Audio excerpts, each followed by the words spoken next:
Huku mbugani wanyama wote kuanzia tembo wakubwa, swala na wanyama wote wadogo wadogo wanajua ili kusudi waweze kuishi ni lazima kuna kitu wanatakiwa kufanya. Hawasahau kuhusu kunywa maji na wanayatafuta maji kila muda. Utakuta asubuhi wanakwenda kutafuta maji, wanajua. Umeona mpaka tembo wamejifunza kuchimba kwenye mto ili kusudi kuweza kutafuta maji.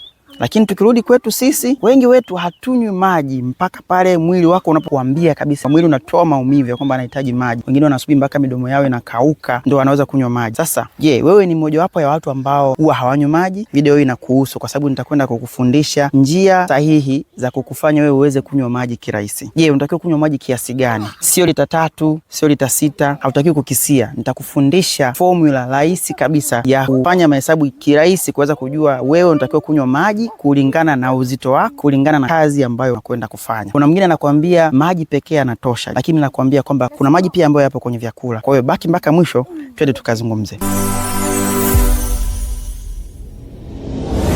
Kuna mwingine anasema anatakiwa anywe glasi 8 za maji kwa siku. Wengine wanaambizana ya kwamba anatakiwa anywe maji lita 3 kwa siku. Ukweli ni kwamba mtu ambaye anafanya kazi amekaa kwenye AC atahitaji maji kidogo. Tuashumu kwamba mtu mwenye kilo 50 ambaye anafanya kazi kwenye AC atahitaji maji kidogo kuliko mtu wa kilo 75 ambaye anafanya kazi kwenye jua.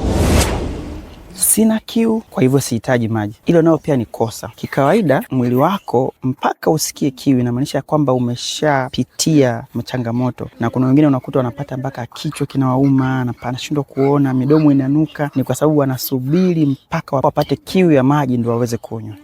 Yaani inamaanisha kwamba mpaka umehisi kiu inamaanisha kwamba mwili wako umeshapoteza 1 mpaka 2 ya maji. Kwa hivyo hutakiwi kusubiri uwe na kiu ndio unywe maji. Unatakiwa kunywa maji kabla hujasikia kiu. Kwa hiyo usije ukasema ya kwamba sina kiu, kwa hiyo sihitaji kunywa maji.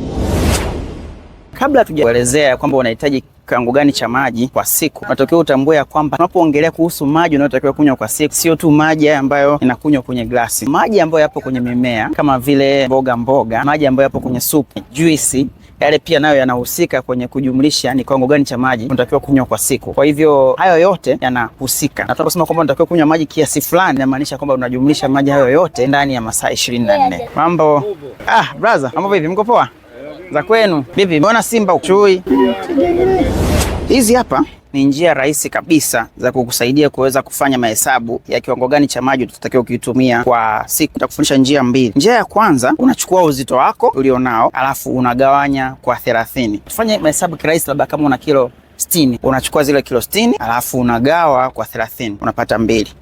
Hiyo 2 maana yake ndio kiwango cha maji ambacho tutatakiwa kunywa kwa siku. Kama una kilo zako 90 na mesha utachukua 90 kugawanyisha kwa 30, utapata lita 3. Na nitakwenda kukufundisha ni namna gani unatakiwa kunywa hayo maji. Njia ya pili, unachukua uzito wako unauzidisha mara 3. Jibu utakalopata unaweka desimali. Kwa hiyo 60 ile ya kwanza tufanyie mahesabu.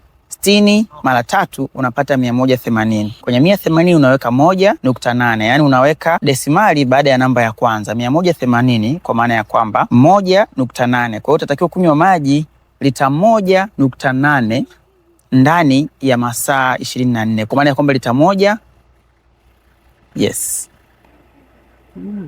8 of them.